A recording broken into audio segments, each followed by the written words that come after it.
Hello and welcome to Ignite 2021's On-Demand Industry Panels. My name is Stacy Moore and I'm the Director of Career Services at DelVal. This panel today is focused on the athletics industry, and it's part of the Career Services Office Career Exploration Series. You can actually check out all of our Ignite industry panels on the Career Services SharePoint site. So at this point, I want to just say how excited we are to have each of our industry professionals with us today. They're going to be sharing more about their career stories. Please note that each of our panelists are willing to connect with you, our students, to share advice or get to know you one-on-one. If you would like to connect with any of the panelists individually, email cspd@delval.edu and we can get you connected.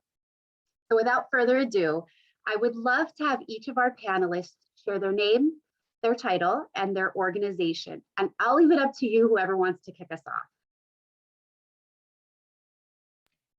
All right, I'll go first. My name is Jessica. My role here is a sales associate for Harris Blitzer Sports Entertainment, and I work on the 76er side of the business. Yeah, my name is Matt Wray. I'm also a sales associate of Harris Blitzer Sports Entertainment. And then in my other life, I'm the co-founder and president of a sports tech company called LENZ. Name is Tyler Wuensche, manager of inside sales here with the Philadelphia 76ers. Falls underneath the umbrella of Harris Blitzer Sports and Entertainment. Wonderful, thank you all. So now I would be curious for each of you to share how you got started in your career. So I'll go ahead and start us off. So I originally attended DelVal. I switched majors my junior year and switched over to sports management. And since then, that's when I really started pursuing my career in the industry. Coming out of school, I was able to get in as game day staff with the Philadelphia Eagles. And that was really like my first step in the door. I also introed into college athletics as an assistant coach at Montgomery County Community College. And since then, after going through interviews through the pandemic and everything, I interviewed with about 7 other teams. And eventually found my home here at Harris Blitzer Sports Entertainment. Tyler was my hiring manager and he's my current manager now. So really lucky to be here and really glad that I got this opportunity in the sports industry. Yeah, similar start as Jess. We came on at the same time, but started in the sports industry at the age of 14, was doing events and travel sports. Kind of did that up until about my senior year of college. That is actually when I started the LENZ sports tech company, February of my senior year. And then at the same time was starting to look for other, opportunities within the sports industry. Was able to connect with a couple of the executives at Harris and Blitzer.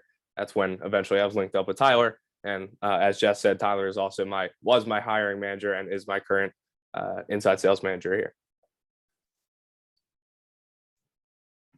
Similar path with Jess and Matt. Been with HBSE for about 6 years now. So in terms of getting my start within the organization, took just a lot of networking, which is a key component that we should all be implementing right now, especially for you all as juniors, seniors, and even before that. So networking is a key critical piece, and then experience. So I think one of the best teachers in life, I'm sure you all have great professors at DelVal, but experience is going to teach you some of the best things in life. So networking and experience are really going to set you up for what your career would look like. I'm going to go a little off script here and just ask, where do you think the best places to network happen to be right now? So for me, it was definitely LinkedIn. I think it's a great platform that I was able to use. It's actually how I originally connected with Tyler, was right after graduation in 2019. He had reached out to me there, and I wasn't ready to really take my first step with everything that I had going on. And that's actually how I connected with him when I was going through the interview process here, as I reached out to him on LinkedIn. So just reaching out and not just sending the invite, but messaging and networking and getting to know people is definitely the most important thing. Yeah, definitely agree with Jess, but I think building off that, there is no one perfect spot. It's everywhere. It could be the barista at Starbucks. It could be your dad's or your friend's dad. Like, just asking the question alone and getting in front of someone, they might not be the person that directly helps you, but they might lead you to, the 5 other people that get you that opportunity. So there's so many different avenues you can work. The hardest thing is just asking that question and getting in front of someone. Yeah, I think Matt and Jess hit the nail right on the head in terms of like where to network. But I think like how to network is probably like where it should start. So one thing I'm always looking for and evaluating for, like Jess and Matt are great examples of people that are very proactive. So Jess and Matt, they never wait for things to come from them. They're the 2 individuals that are always asking the questions, always going that extra step or that extra mile. And that's something as a hiring manager myself that I'm always looking for. Somebody that's going to pop up on my radar and separate themselves amongst 1,000 other applicants that I would get for this role. So utilizing LinkedIn or personal network is kind of Matt had referenced are 2 good areas for sure. Great, thank you for that. So the next question I'll ask, that's back on script, is if you could share some of the typical challenges that you deal with in your day-to-day life with your profession.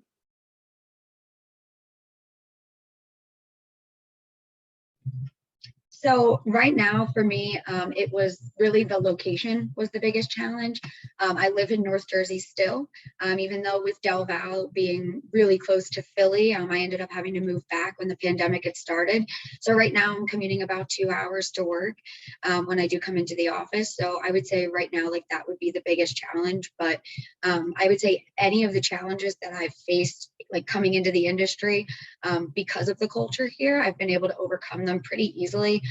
With the support and an understanding, manager and leadership that understands I'm putting my best foot forward and I'm doing my best to get down into the office. And I think that's the biggest thing for me was like to overcome the challenge, was going into a company where I knew I was going to be supported and that I could really be myself and get what I needed as well as what they needed from me.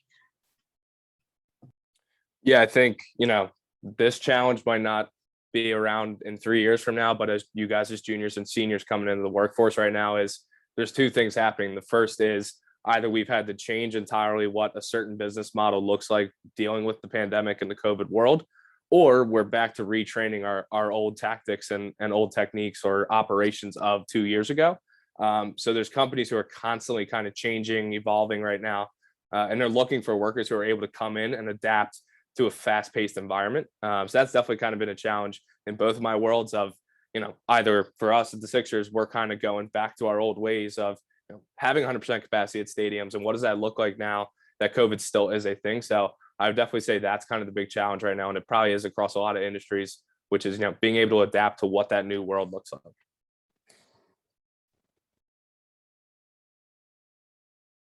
Yeah, I think COVID has probably been the biggest impact just for our business over the last 2 years, as it relates more so for the 76ers. Just like rethinking the way we do things across the board. So COVID's probably been the biggest impact. I'd say like personally, the biggest challenge that I face with in terms of my day-to-day is just work-life balance. And I think we might talk a little bit more about that later on, just like how you balance that. But in sports, if you want to work in sports and entertainment, it is not your common 9 to 5. I can promise you that. It's, before and after work, late nights, putting in extra hours, working games, working a full day of work, and then working a full game till 11 o'clock at night. So making sure that you understand where you're walking into when you want to get into sports. But that's what we sign up for. But I know I can assure myself, along with these 2, that we probably love what we do, and that's why we do it. So. Yeah. I think it would be great if we did go straight into the question regarding this idea of boundaries and how to set them or when you have had to. So if each of you could start to talk a little bit about personal boundaries that you've actually had to establish for yourself in your professional life and how that helps you be successful.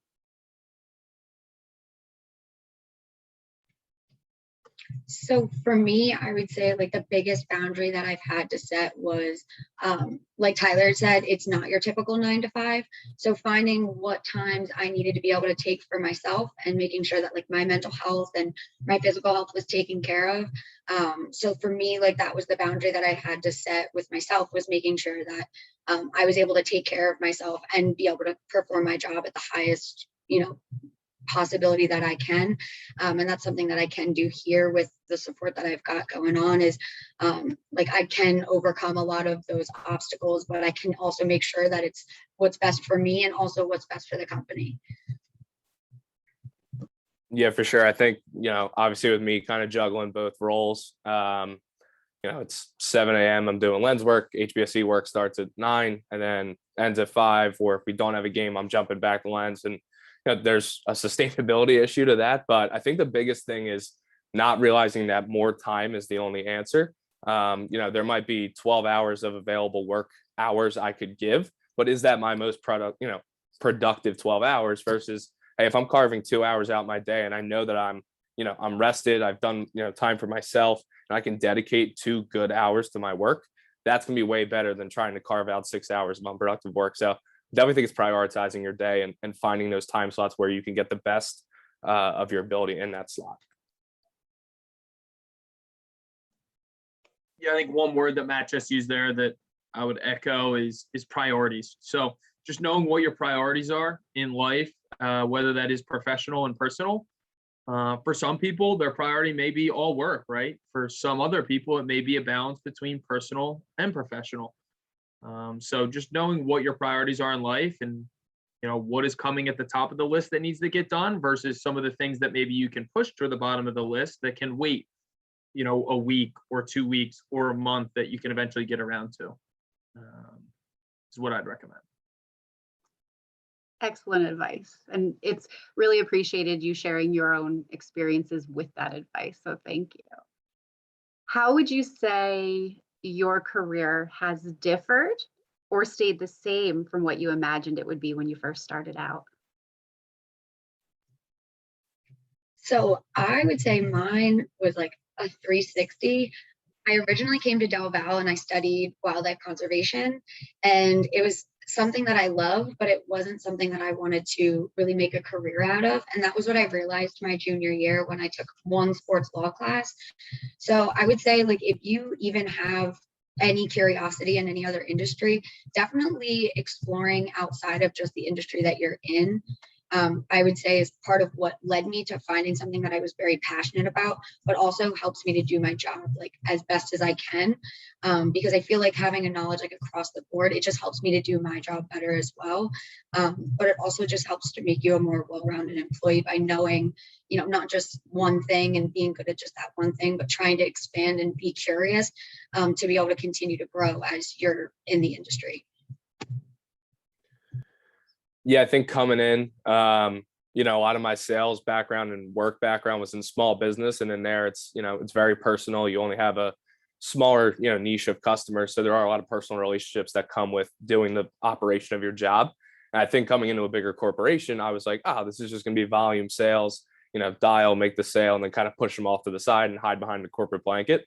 It's come to be the opposite of that. And I think that speaks to a lot of having a why going into your industry. I want to be in sports. That's my passion. So when I sell to people, I'm selling my passion. I do have those relationships still with people. So I would definitely keep that in mind when you're trying, when you're picking your industry and doing these kind of things. Pick something that you truly do believe in on your end. It's going to make the sales experience for you a lot better. Yeah, for me coming into this business, I had never sold anything in my entire life. Quite frankly. So adjusting was critical in order to, become successful here at HBSC. So I think adjusting, adapting, and learning from those that you report to, and even beyond that, do you have relationships with the CEO? Do you have relationships with the vice presidents within the organization? Do they know who you are? And are you learning from some of the best of the best? Will help kind of educate you and will help you, as you continue to progress throughout your specific career. Excellent, thank you. So we're going to get onto a question that I think is very helpful for students, but it can be a little vulnerable. So if you could share or talk about just an example of a professional obstacle, or even better, a failure that you would define as a failure, even though, you know, we learn from it, it's not a failure, but the obstacle or failure you faced and then how you overcame it.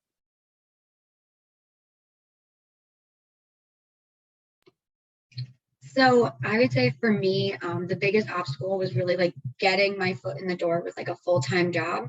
And for me, it was mostly because of like COVID and everything that was going on. But I mean, before I, found home here at HBSE, I had flown to Miami for a job interview. I had interviewed with teams in New Orleans. Like, you're not going to get the job handed over to you. And also, you don't want to go into a job that you aren't really like got your heart into. Like Matt said, if you love what you do and being in an environment and a culture where you're surrounded by people who have the same passions and have the same beliefs and work just as hard, and on the days when you need that extra push, like they're there to do that, I feel like is really what sets this company apart from a lot of some of the other places that I had been. But also just the fact that like finding a place that believed in me as much as I believed in them.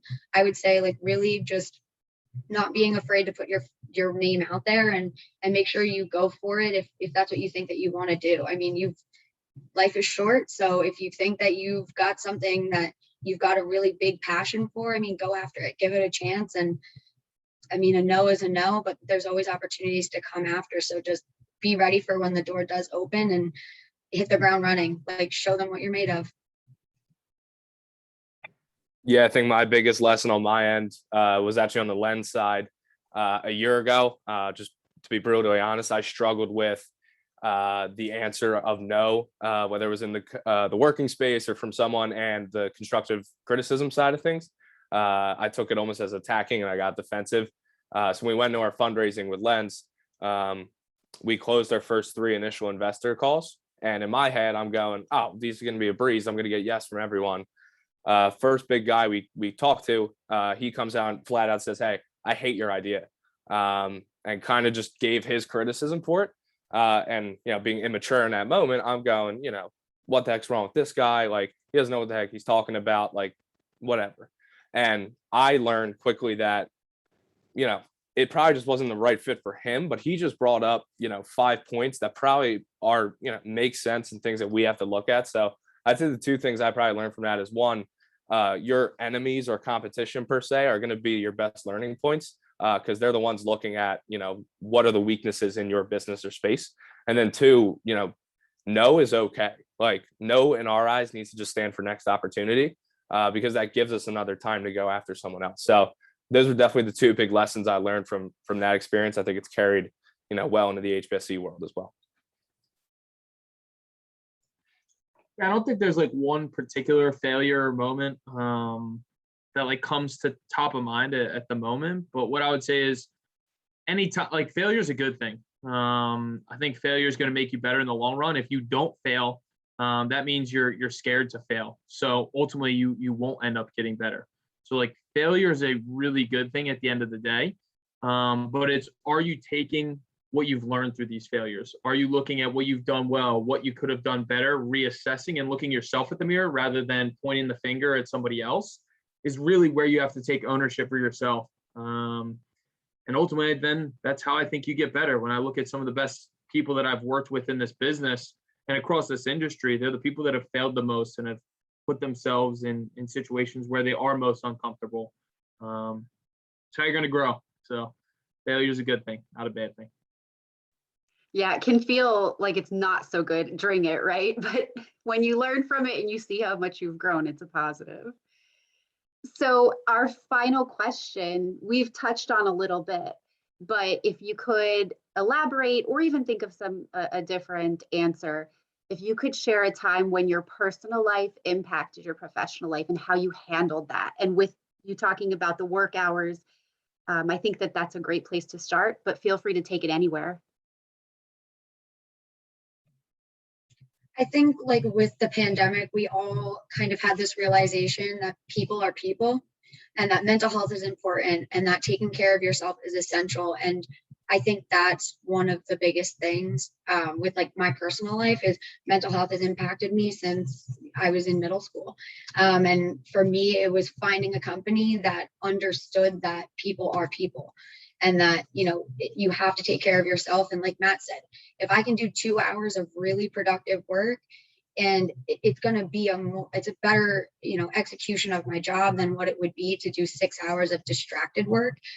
So for me, I think having that understanding, like with my manager, but the biggest thing would be communication, making sure that you can communicate clearly what your needs are in a work environment is so essential, because from there, that's when you can create, you know, a type of relationship with your manager, with your coworkers, that you can really push yourself. And on the days that you need that extra boost, they're right there and they understand that as well. Yeah, I think the biggest thing, and again, it was very relevant the past 2 years, is, you know, find your off button. I think while the world of realizing that we can do our jobs virtually from anywhere in the world is awesome, and it's helped a lot of companies out, I think the expectation of, hey, like, you shouldn't end work at 5 if you're at home, you're in front of your laptop. I think that's kind of been blurred lines per se, in the sense of, you know, my work day end, or why can't you work till late? You have your laptop there. I would say, you know, still find that off button, find that time to shut your brain off for a little bit. It's okay to take a break. It's okay to go out and get dinner with your friends, you know, after work or something. Like, it's okay to shut down, because again, those, you know, if you're not taking that time after work, you're never going to be as productive during your work hours. So I would definitely say, you know, find your off button and use it. Yeah, that's something I've learned as well, just over the years being here at HPSC. When I first started, I was working, you know, 7 to 8 o'clock at night every single day. And, you know, I was 21 years old, right out of college, like hitting go 24/7. As I've gotten kind of older in this industry and have observed and learned from other individuals, I've learned that it is okay to take a break, to, you know, stop, spend quality time with my family, my friends, my girlfriend. Some of the most important things in my life. And I think we work so much as human beings that, like, we continue just like keep working, keep working, keep working. And it's really important to just take a step back and understand really the most important things in your life, which are your health, your family, your mental well-being, as Jess had referenced there as well. If those things aren't in the place that you want them to be, in a good spot, we all want that, right? You won't be able to do your work at the highest level possible. I can promise you that, because I've worked with the people over the years. So take care of yourself first, mentally, physically, emotionally. And once you do that, then you can bring your A game to the workplace. But if you don't have that in check and you're not working with, you know, your manager or anybody on that, then you probably can't perform to your highest ability. It's all excellent advice. Even I think for each of us who are out there now, right? Reminding ourselves of those things that you shared for current students, so valuable. And it's great advice, but I would love to just know, in conclusion to this Ignite recording, if there's any final parting words, words of wisdom that you'd like to share with DelVal students. I've got one. I actually, the most important thing for me being here was how authentically me I could be. The fun, the jokes, but also like the hard work, the seriousness, it's all here. And I say this to everybody here all the time, that if I was anywhere else, I don't know if I would be at the same point that I am only 4 months in, because of the having a manager and leadership that understands your mental health is important. So I would say, find a place that you can be you, where you can feel like you're just naturally being yourself, because that is how you be successful, is by being yourself. So like we've all been saying, like, find something you're passionate about, something that you can be you. And I mean, from there, just being happy. That's like the biggest thing. So that's a piece of advice I could give. Yeah, I think the one thing I would say is, you know, for any student watching this, you have the number one resource in the world that I think every single person would ask back for, and that's time. When it comes to the business world or the world in general, you guys are infants. So don't think that out of school you need to find that job that's going to set you up for the next 10 years. You need to make, 6 figures as quickly as possible, or I need to be like, go try, go fail, fall flat on your face a bunch. Because I promise you have so much time, it's not even funny. And it might look like everything's moving really fast and there's other people doing this so well. And oh, that person just got fired or that person just got promoted. It's your lane. There's no traffic when you're in your own lane. So use the time wisely, go try everything. Yeah, if you guys need anything, never hesitate to reach out. All great pieces of advice. I know a lot of the things that we covered today, talk with people right when they first start here at HBSE. I speak with a lot of different people for roles in sports industry, and I speak with a lot of universities, the Indianas of the world, the Michigans of the world, you name it. None of that really matters to me, right? Like, I'm trying to find the right person. I would just really encourage you guys, be proactive rather than reactive. Things in life aren't going to be handed to you. I will tell you that right now. For a sales associate position, I get hundreds upon thousands of applications through Teamwork Online, through Indeed, through various different application platforms. What I would say is, instead of putting your name in that bucket, be different, go above and beyond, utilize resources like Stacy at the Career Services Department. Take advantage of Jess, who's an alumni of DelVal. Be proactive. Don't wait and hope Jess Holster is going to reach out to me and introduce herself to me. She probably will do that, because knowing Jess, she's great. But your career, your life is in your hands. It's nobody else's responsibility but your own. So take ownership of it. Be proactive. Go out and get things for your career, for your life. And if you do and you work hard at it, it'll most likely come to you. That was an excellent way to end. I think that was perfect. I want to thank all of you so much for your time, for sharing your advice, just everything. And to our students who are watching, please remember that you can take that advice you were just given, reach out to these individuals because they are willing to connect. And again, thank you, and we will see you on another Ignite.